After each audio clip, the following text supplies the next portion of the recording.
Hello Belagavi, welcome to trend talks Belagavi news.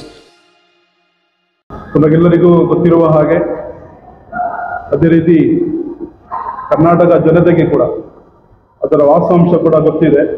ಅದೇನೆಂದರೆ ಪ್ರಸ್ತುತ ಕರ್ನಾಟಕ ರಾಜ್ಯ ಸರ್ಕಾರ ಮತ್ತು ಮುಖ್ಯಮಂತ್ರಿಗಳು ಸಿದ್ದರಾಮಯ್ಯನವರು ನಮ್ಮದು ಅಹಿಂದ ಸರ್ಕಾರ, ನಾವು ಸಾಮಾಜಿಕ ನ್ಯಾಯದ ಚಾಂಪಿಯನ್ ಅಂತ ಹೇಳ್ಕೊಂಡು ಚುನಾವಣಾ ಸಮಯದಲ್ಲಿ ಪ್ರಣಾಳಿಕೆಗಳನ್ನು ಬಿಡುಗಡೆಗೊಳಿಸಿ ಅದರಲ್ಲಿ ಹಲವಾರು ರೀತಿಯ ಒಂದು ಆಶ್ವಾಸನೆಗಳನ್ನು ಜನತೆ ಮುಂದೆ ಕೊಟ್ಟಿದ್ದರು. ಇದರ ಭಾಗವಾಗಿ ಇದೇನು ಇಂದಿನ ಸರ್ಕಾರ ಅಲ್ಪಸಂಖ್ಯಾತರ ಮುಸ್ಲಿಂ ಸಮುದಾಯದ 4% ಮೀಸಲಾತಿ ಏನಿತ್ತು ಅದನ್ನ ತೆಗೆದುಹಾಕಿ ಸಂವಿಧಾನ ವಿರೋಧಿ ಅದನ್ನ ನಾವು ಮರುಸ್ಥಾಪನೆ ಮಾಡ್ತೀವಿ ಅಂತ ಹೇಳಿಕೊಂಡು ಸಿದ್ದರಾಮಯ್ಯನವರ ಕಾಂಗ್ರೆಸ್ ಸರ್ಕಾರ ಅದನ್ನ ಮರುಸ್ಥಾಪನೆ ಮಾಡ್ತೀವಿ ಅಂತ ಆಶ್ವಾಸನೆ ಕೊಟ್ಟಿದ್ರು.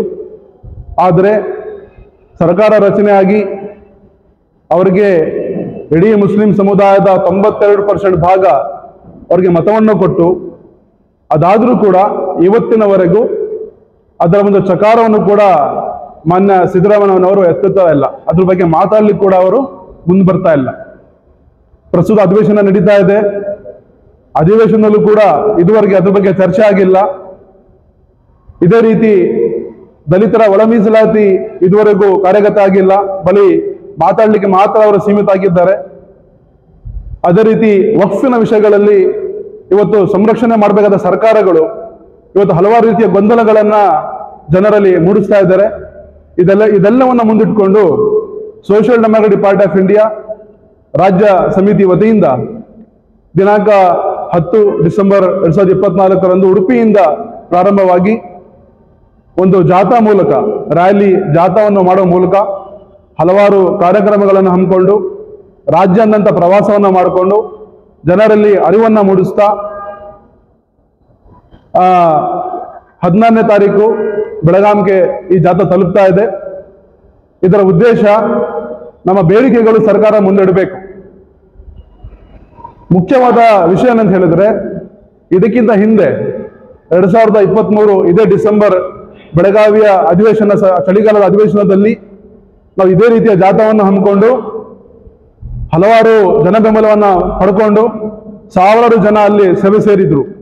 ಧರಣಿ ಕೂಡ ಕುಂತ್ಕೊಂಡಿದ್ರು. ಆ ಒಂದು ಧರಣಿ ಮೂಲಕ ಮಾನ್ಯ ಸಚಿವರು ಪಾಟೀಲ್ ಅವರು ಸಚಿವರು ಬಂದು ಆ ಮನವಿಯನ್ನು ಸ್ವೀಕರಿಸಿದ್ರು. ಆ ಮನವಿಯಲ್ಲಿ ಈಗ ಏನು ನಾನು ಪ್ರಸ್ತಾಪ ಮಾಡಿದ್ದೇನೆ ಅದೇ ಬೇಡಿಕೆಗಳು ಕೂಡ ಆವತ್ತಿದ್ವು. ಪ್ರಸ್ತುತ ಈ ಒಂದು ಬೇಡಿಕೆಗಳಲ್ಲಿ ನಮ್ಮ ಹೆಚ್ಚಿನ ಇನ್ನೊಂದು ಬೇಡಿಕೆ ಏನಂತ ಹೇಳಿದ್ರೆ, ಈ ಸರ್ಕಾರ ವಕ್ಫ್ನ ಆಸ್ತಿಗಳನ್ನು ಸಂರಕ್ಷಣೆ ಮಾಡಬೇಕು ಅಂತ ಹೇಳಿ. ಸೊ ಮುಖ್ಯವಾಗಿ ಈ ಒಂದು ಸರ್ಕಾರಕ್ಕೆ ನಾವು ಯೂಟರ್ನ್ ಸರ್ಕಾರ ಅಂತ ಹೇಳಿಕ್ ಬಯಸ್ತಾ ಇದ್ವಿ. ಏನಕ್ಕೆ ಅಂತ ಹೇಳಿದ್ರೆ, ಇವರು ಆಡಿದಂತ ಮಾತು, ಕೊಟ್ಟಿದಂತ ಆಶ್ವಾಸನೆ ಇದುವರೆಗೂ ಈಡೇರಲಿಲ್ಲ. ಒಂದು ಅದನ್ನ ಈಡೇರಬೇಕು ಅಂತ ಹೇಳಿ ಅದನ್ನ ನಮ್ಮ ಬೇಡಿಕೆಯನ್ನ ನಾವು ಮಾತಾಡಿದಾಗ ಮಧ್ಯದಲ್ಲಿ ಈ ಬಿಜೆಪಿ ಮತ್ತೆ ಈ ಬಿಜೆಪಿಯ ನಾಯಕರುಗಳು, ರಾಜಕೀಯ ನಾಯಕರುಗಳು ಒಂದು ಮಧ್ಯಪ್ರವೇಶ ಮಾಡ್ತಾರೆ. ಆ ಮಧ್ಯಪ್ರವೇಶ ಮಾಡಿದ ತಕ್ಷಣ ಈ ನಮ್ಮ ರಾಜ್ಯ ಕಾಂಗ್ರೆಸ್ ಸರ್ಕಾರದ ಮುಖ್ಯಮಂತ್ರಿಗಳು ಕೂಡ ಹೆದರುವಂತ ಒಂದು ಪರಿಸ್ಥಿತಿ ಇಲ್ಲಿ ನಿರ್ಮಾಣ ಆಗಿದೆ. ಅವರಿಗೆ ಹೆದರಿ ಸಿದ್ದರಾಮಯ್ಯ ಸರ್ಕಾರ ನಡೀತಾ ಇದೆಯಾ ಅಂತ ಹೇಳಿ ಒಂದು ಪ್ರಶ್ನೆ ಕೂಡ ನಮಗೆ ಮೂಡುತ್ತದೆ. ಸೊ ಈ ಒಂದು ಪರಿಸ್ಥಿತಿಯಲ್ಲಿ ಇದಕ್ಕಿಂತ ಹಿಂದೆ ಕೂಡ ನಾವು ಜಾಥಾವನ್ನ ಮಾಡಿದ್ವಿ. ಆದರೆ ನಮ್ಮ ಯಾವುದೇ ಬೇಡಿಕೆಗಳು ಈಡೇರಿಲ್ಲ. ಸೊ ಪ್ರಸ್ತುತ ಇವಲ್ಲೂ ಕೂಡ ನಾವು ಬೆಳಗಾಂ ಚಲೋ ಜಾಥಾ, ಸಾಮಾಜಿಕ ನಾಯಕರಿಗೆ ಅಂಬೇಡ್ಕರ್ ಜಾಥಾ 2 ಅಂತ ಹೇಳಿ ನಾವು ರಾಜ್ಯಾದ್ಯಂತ ಇವಾಗ ಜಾಥಾ ಮಾಡ್ತಾ ಇದ್ದೀವಿ. ಈಗ ನಾಳೆ 16ನೇ ತಾರೀಕು ಖಾನಾಪುರ ತಲುಪುವ ಮೂಲಕ ನಾವು ಸುವರ್ಣಸೌಧಕ್ಕೆ ಹೋಗ್ಬೇಕು ಅಂತ ಹೇಳಿ ನಮ್ಮ ಒಂದು ಯೋಜನೆ ಆಗಿರ್ತದೆ. ಈ ಒಂದು ಜಾಥಾದ ಮೂಲಕವಾಗಿ ನಮ್ಮ ಪ್ರಮುಖ ಬೇಡಿಕೆಗಳು ಏನಂತ ಹೇಳಿದ್ರೆ, ಪರಿಶಿಷ್ಟ ಜಾತಿಗಳ ಒಳ ಮೀಸಲಾತಿಯನ್ನು ಕೂಡಲೇ ಜಾರಿಗೊಳಿಸಬೇಕು. ಮುಸ್ಲಿಮರ ಟುಬಿ ಮೀಸಲಾತಿಯನ್ನ ಪುನಃಸ್ಥಾಪಿಸಿ 8% ಏರಿಸಬೇಕು.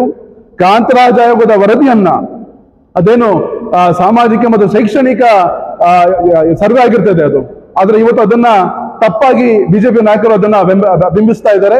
ಅದು ಸಾಮಾಜಿಕ ಮತ್ತು ಶೈಕ್ಷಣಿಕ ಸರ್ವೆ ಆಗಿದೆ.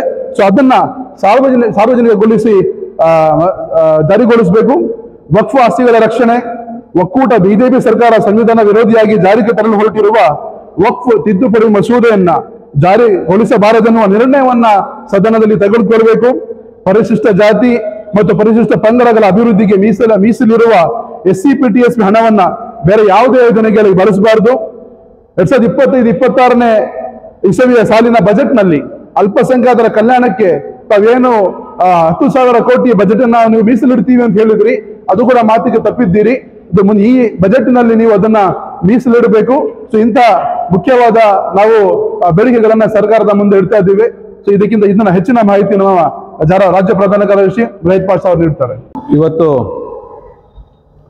ಪ್ರೆಸ್ ಕಾನ್ಫರೆನ್ಸ್ ಮುಖಾಂತರ social democratic party of India ಒಂದು ಪ್ರಮುಖವಾಗಿ ಈ ರಾಜ್ಯ ಸರ್ಕಾರಕ್ಕೆ ಗಮನ ಸಲ್ಲಿಸಬೇಕಂತ ಹೊರಟಿರುವ ಉದ್ದೇಶದಿಂದ ಚಲೋ ಬೆಲ್ಗಾಂ ಅಂಬೇಡ್ಕರ್ ಜಾಥಾವನ್ನು ಹಮ್ಮಿಕೊಂಡಿದ್ದೇವೆ. ಅದು ಉಡುಪಿ ಜಿಲ್ಲೆಯಿಂದ ಪ್ರಾರಂಭ ಆಗಿ ಸರಿಸುಮಾರು ಒಂದು 10 ಜಿಲ್ಲೆಯಿಂದ ಪ್ರವಾಸ ಮಾಡಿ ನಾಳೆ 16ನೇ ತಾರೀಕು ಬೆಲ್ಗಾಂ ತಲುಪ್ತಾ ಇದೆ. ಇದರ ಮುಖ್ಯವಾಗಿ ಉದ್ದೇಶ ನಮ್ಮ ರಾಜ್ಯ ಕಾರ್ಯದರ್ಶಿ ಸ್ಪಷ್ಟನೆ ಮಾಡಿದ್ರು.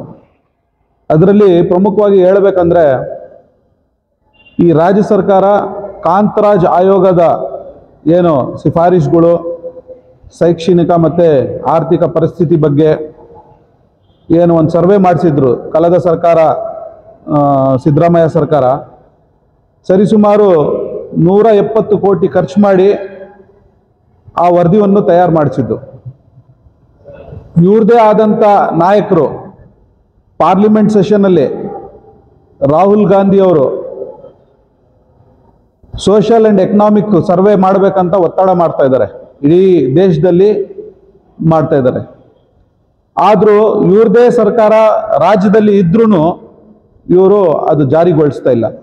ಅದ್ರ ಉದ್ದೇಶ ಏನಂತ ಅರ್ಥ ಆಗ್ತಾ ಇಲ್ಲ.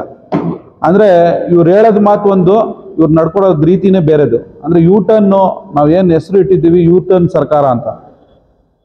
ಯಾವುದೇ ಒಂದು ಮಾಧ್ಯಮಕ್ಕೆ ಭಯಪಟ್ಟು ಇದೇ ರೀತಿ ಎಲೆಕ್ಷನ್ಸ್ ಟೈಮಲ್ಲಿ ಪ್ರಣಾಳಿಕೆಯಲ್ಲಿ ಹೇಳ್ತಾರೆ, ನಾವು ಸರ್ಕಾರಕ್ಕೆ ಬಂದ ತಕ್ಷಣವೇ, ನಾವು ಪವರಲ್ಲಿ ಬಂದ ತಕ್ಷಣವೇ 2B ಮೀಸಲಾತಿ ರಿಸರ್ವೇಷನ್ ಏನಿದೆ ಅದು ಪುನರ್ಸ್ಥಾಪಿಸ್ತೀವಿ ಅಂತ ಆಶ್ವಾಸನೆ ಕೊಡ್ತಾರೆ. ಆದರೂ 1.5 ವರ್ಷ ಆಗ್ತಾ ಇದೆ, ಇವರು ಇವಾಗವರೆಗೂ ಒಂದು ಹೆಜ್ಜೆ ಅದರಲ್ಲಿ ಕೆಲಸ ಮಾಡಿಲ್ಲ. ಮತ್ತು ಇಂಪಾರ್ಟೆಂಟಾಗಿ ಹೇಳ್ಬೇಕಂದ್ರೆ, ಈ ಒಳ ಮೀಸಲಾತಿ ವಿಚಾರದಲ್ಲಿ 17.5% ಏನು ಮೀಸಲಾತಿ ಇಟ್ಟಿದ್ದಾರೆ, ಅದರಲ್ಲಿ ಶೋಷಿತ ವರ್ಗಗಳಿಗೆ ಐಡೆಂಟಿಫೈ ಮಾಡಿ ಅದರಲ್ಲಿ ಕರೆಕ್ಟಾಗಿ ಅವ್ರಿಗೆ ವಿಭಾಗ ಮಾಡಿ ಪರ್ಸೆಂಟೇಜ್ ಇಂಟರ್ನಲ್ ರಿಸರ್ವೇಷನಲ್ಲಿ ಕೊಡಬೇಕಂತ ನಾವು ನಮ್ಮ ಬೇಡಿಕೆ ಇರ್ತೀವಿ. ಸೊ ಸರಿಸುಮಾರು ಇಂಥ ಬೇಡಿಕೆಗಳು ಇಟ್ಕೊಂಡು ನಾವು ನಮ್ಮ ವಕ್ಫ್ ವಿಚಾರ ಅಧಿವೇಶನದಲ್ಲಿ ತುಂಬ ಚರ್ಚೆಗೆ ಇದೆ. ಶುಕ್ರವಾರ ನಾವು ಅಧಿವೇಶನದಲ್ಲಿ ನೋಡಿರೋದು ಬೆಳಗಿಂದ ಸಂಜೆ ಬರೀ ವಕ್ಫ್ ಅಂತಲೇ ನಡೀತಾ ಇತ್ತು. ನೀವು ಸರ್ಕಾರ ಇದ್ದು ನೀವು ಡಿಫೆಂಡ್ ಮಾಡ್ತಾ ಇದ್ದೀರಾ ಅಂದರೆ BJP ಏನು ಪ್ರಶ್ನೆಗಳು ಎತ್ತಾ ಇದ್ದಾರೆ ಅದಕ್ಕೆ ಕರೆಕ್ಟಾಗಿ ಉತ್ತರಗಳು ನೀಡ್ತಾ ಇದ್ದೀರಾ. ನಮ್ಮ ಬೇಡಿಕೆ ಇರೋದು ಏನಂದರೆ, ಅಷ್ಟು ನೀವು ವಕ್ಫ್ ವಿಚಾರದಲ್ಲಿ ಅಷ್ಟು ಕ್ಲಿಯರ್ ಇದ್ದರೆ ನೀವು ಯಾಕೆ ಒಂದು ರೆಸೊಲ್ಯೂಷನ್ ನಿಮ್ಮ ಅಧಿವೇಶನದಲ್ಲಿ ತೊಗೊಳಲ್ಲ, ವಕ್ಫ್ ಅಮೆಂಡ್ಮೆಂಟ್ ಬಿಲ್ ನಾವು ಜಾರಿಗೊಳಿಸಲ್ಲ ಕರ್ನಾಟಕದಲ್ಲಂತ. ಸೊ ಈ ರೀತಿ ನಮ್ಮ ಬೇಡಿಕೆಗಳು ಇಟ್ಕೊಂಡು ನಾವು ಎಲ್ಲ ಪ್ರವಾಸ ಮಾಡ್ಕೊಂಡು ಡಿಸ್ಟಿಕ್ಕಲ್ಲಿ ಇವಾಗ ಬೆಳಗಾಂಗೆ ತಲುಪ್ತಾ ಇದ್ದೀವಿ. ಸೊ ಇದು ನಮ್ಮ ಕೇಳ್ಕೊಳೋದು ಮಾಧ್ಯಮ ಮಿತ್ರದಲ್ಲಿ ಏನಂದರೆ, ಇದು ಸಾರ್ವಜನಿಕಗೊಳಿಸ್ಬೇಕು ಮತ್ತು ನೀವು ಹೆಚ್ಚಿನ ಪ್ರಚಾರ ಕೊಡಬೇಕು. ಯಾಕಂದರೆ ಜನರಿಗೋಸ್ಕರ ನಾವು ಹೋರಾಡ್ತಾ ಇದ್ದೀವಿ. ಸೊ ಈ ಉದ್ದೇಶಕ್ಕೋಸ್ಕರ ಈ ಪ್ರೆಸ್ ಕಾನ್ಫರೆನ್ಸನ್ನು ನಾವು ಮಾಡಿದ್ದೀವಿ. ನನ್ನ ಹೆಸರು Mujahid Pasha, state general secretary, social democratic party of India. Trend talks Belagavi news को सब्सक्राइब करें और बेल आइकन को दबाएं ताकि हमारी वीडियोस आप तक पहुंचते रहे।